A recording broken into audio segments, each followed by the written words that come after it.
today we are talking about what you should be looking for. The top 10 of a top-notch realtor. So what are you looking for in a realtor? What's important to you? These are my top 10. I've been in this business for 9 years. These are the top 10 things that you should find in a realtor.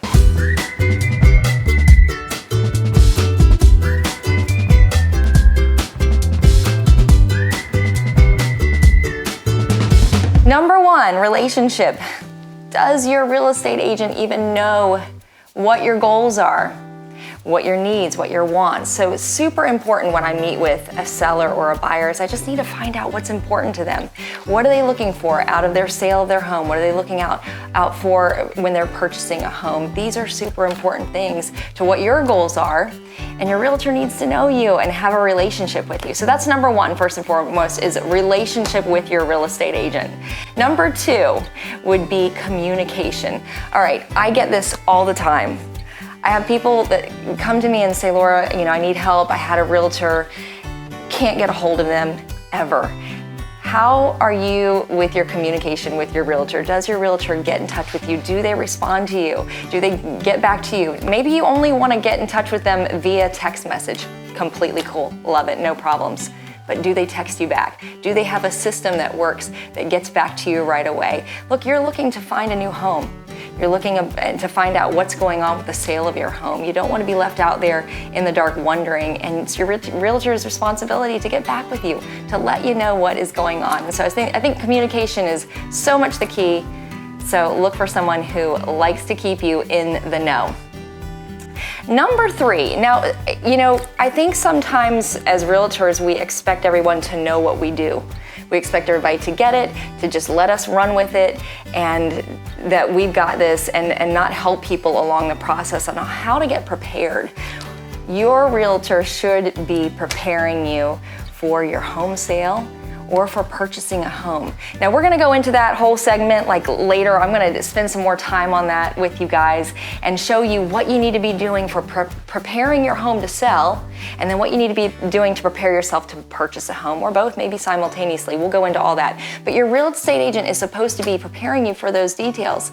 And are they communicating to you what needs to be done, how you need to get prepared for those things, and in a timely manner, so we are keeping that process nice and smooth all the way from start to finish, from contract to close. And actually prior to that contract even comes in, there's a lot of things that need to be done, and that should be something that they're helping you with right from the beginning.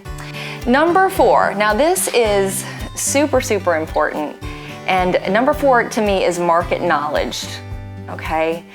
If your real estate agent does not know how to do a comparative market analysis where they can give you a really solid valuation of their home, where they know where the market stands right now, what rates are. They need to know where their rates are. If you can't ask them a question and say, what are today's rates looking like? And they go, I don't know. This is not okay. So they need to know what is happening in the current climate, because this is your investment dollars. This is how you're spending your money. It's what you're putting your investment into. And you need to know when to pull the trigger, when to make those decisions, when to put that house on the market, when to buy your next investment property, and how to use your money and when to do it in a wise manner. And so they should be able to understand and be really on top of the market climate and where it stands. So education is really, really key. Just because we get a license once doesn't mean we're not learning. So your realtor should always be the student. That's what I say. Number 5. Now these are some fiduciary duties, and we'll get into some of this stuff as we go along and as you take a look at my channel and see what I offer. But fiduciary duties for real estate agents are really important, and that basically is saying, what is my role to my client? What am I responsible for, not only legally, but ethically to my client to take care of them? One of those fiduciary duties that we have is accounting.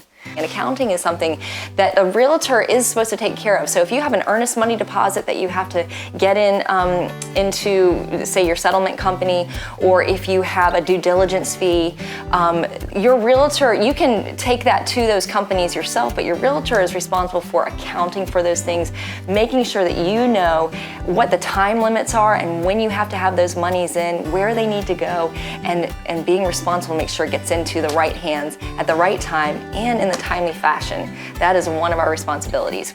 All right, moving on. How we doing here? Everybody good? Good. Charlie, what about you? Coming on? Okay, come on board. So here we go. This is Charlie, everyone. He is part of the job. He is my worker. So number 6, another fiduciary duty, if I could get that word out, is keeping records. So your realtor's responsibility is to keep records of everything that you're signing, everything that is going on with your sale or your purchase of your home from start to finish.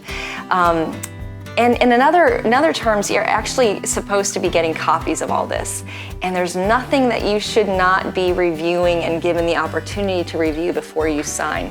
All right, so make sure your realtor is giving you the opportunity to take a look at everything and read over it and review, or at least explain to you as you're reading those things what that means. What are you signing off on, and what does that entail? It's really important, and I know I can't expect my buyers and sellers to understand all the fine print. That's my job to communicate that.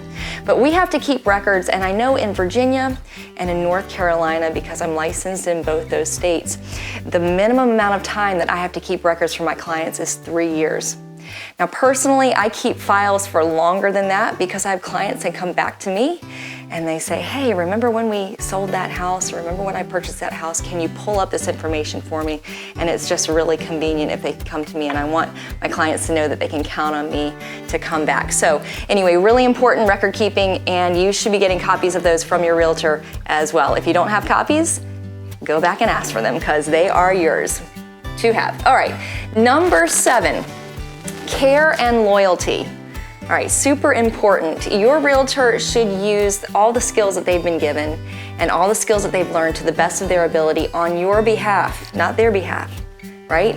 Not their intentions or their interest or what they think you should do, or you shouldn't go for this house, you should go for that house, or you shouldn't offer this, you should offer that. Their job is to use the best care and loyalty to what you are trying to do and your goals are and your interests. Okay, right? That's right. So what is your goals? What is it that's important to you in the negotiating process? If you want to push a little harder, if you want to pull back, or if there's things that you want to go for, it is the realtor's responsibility to execute your interest and your wishes in that. There's some lines here, and we have to be really careful as realtors to make sure that we're not trying to move you in one direction or another. We can give advice, we can show you, different market analysis and give you all the information so you can make the best decision possible. But it's our job to execute what your goals are in the transaction that you have going on. One thing just to note, in Virginia and in North Carolina, it is they are states that are considered caveat emptor states. And I don't know if you've heard that terminology before, but it really means buyer beware. And so on that, I try to make sure that every time I'm talking to my buyers that I really impress upon them that they have to do their due diligence to really get all the knowledge that they can about a particular property or an area or anything they want to know about their future home, because it does rest on them. I can give them data or show them where they might be able to find the data, but it's totally up to them to make sure they are aware. Now, I do say that with a little bit of a caveat, that if there are things that I have been disclosed or there's been disclosed to me, and we'll talk about that in just a moment, I have a responsibility to my client to make sure that I'm giving them all the information that has been shared with me that is going to help them in the purchase or sale of their home, okay? So I'm not keeping anything from you that is pertinent information that's been given to me. All right, number 8, negotiation and obedience. So I put these two together. These two words, and I know obedience is a strong word sometimes, but it's absolutely vital and important in a realtor-client relationship, and I'll explain it to you. So let me read this from my notes here. Your realtor is responsible for relaying your wishes clearly in the negotiating process. Your realtor can present options to you for negotiating, but it is not their final decision. And they are to obey all orders and wishes that the client gives right? As long as you're not asking me to do something unlawful, all right? So I can't be breaking the law. That's just how that goes. We got to keep it above the law. All right, we're almost there. Confidentiality is number 9. All right, how you doing, Charlie? Fair enough. He's doing great. All right, confidentiality. This is really, really important. Client realtor confidentiality when you're talking to your doctor, when you're talking to your lawyer, when you're talking to your accountant. Confidentiality is super important. And it's your realtor just making sure that they're keeping your information on the down low, especially when you're in the negotiating process. Like the things that you have going on with your side of the sale, your realtor has a responsibility to keep confidential and personal information to themselves. So, super important. Now, unless you say this is okay to share. So let me give you an example. So say you are selling your home and you've already had a contract come in. It came in for a certain value amount and the contract fell through for whatever reason. House goes back on the market. You have another set of buyers come in and they're interested in it, and the realtor for these buyers is asking questions and wanting to know what were the details of this particular contract. Maybe they want to know information on the previous home inspection. Maybe you had a home inspection done. Maybe there's just stuff that they wanted to know about the previous situation. Now, if you want to disclose that information to those buyers, by all means, you're welcome to do that. You can say, yes, Laura, go ahead and disclose that information, but I'm not going to disclose it without your okay first, right? Because we have to keep that client realtor confidentiality at 100. Cool? Cool. And then lastly, number 10 is disclosure, and this is super important. Does your realtor have your back? And I end with this one because I think it's super important, because in the realtor game, I actually did a class. I was getting my broker's license for North Carolina, and they said that the top 10 of trusted people in society, as far as, people like workers, like would it be military, would it be clergy, would it be, teachers, nurses, doctors, and out of the top 10, realtors were like number 2. Not number 1, no, number like 9 on the list. So let me back that up, sorry, flip and reverse that. So we were like really bad. And I think that that's the problem, is like people are like, I don't trust realtors, and hopefully, my goal is to turn that tide around with my clients and really be honest, even when I have to say the things that they may not want to hear.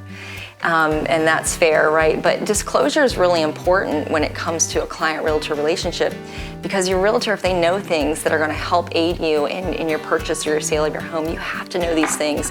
And when they're keeping those things from you, or didn't tell you, didn't advise you, didn't take the time to communicate to you, it's all the same thing. They need to disclose it to you. I don't want to hear excuses from realtors that say, I'm too busy, I've got a lot of clients. If your clients are important to you, you need to sit down and disclose and tell them what's up. Do they have your back? Thanks guys for checking this out and tuning in. I appreciate it. Please, if you'd support me by subscribing to this channel, drop me a like, and also just drop some comments in there. Let me know what you'd like me to cover next time. That would be super awesome. And if you're looking for a realtor and would like me to be your realtor, that would be even more awesome. My information will be dropped down in my bio below, so you can get in touch with me. That'd be great. Serving Virginia and North Carolina for all your real estate needs. Thanks so much for tuning in. See you next time.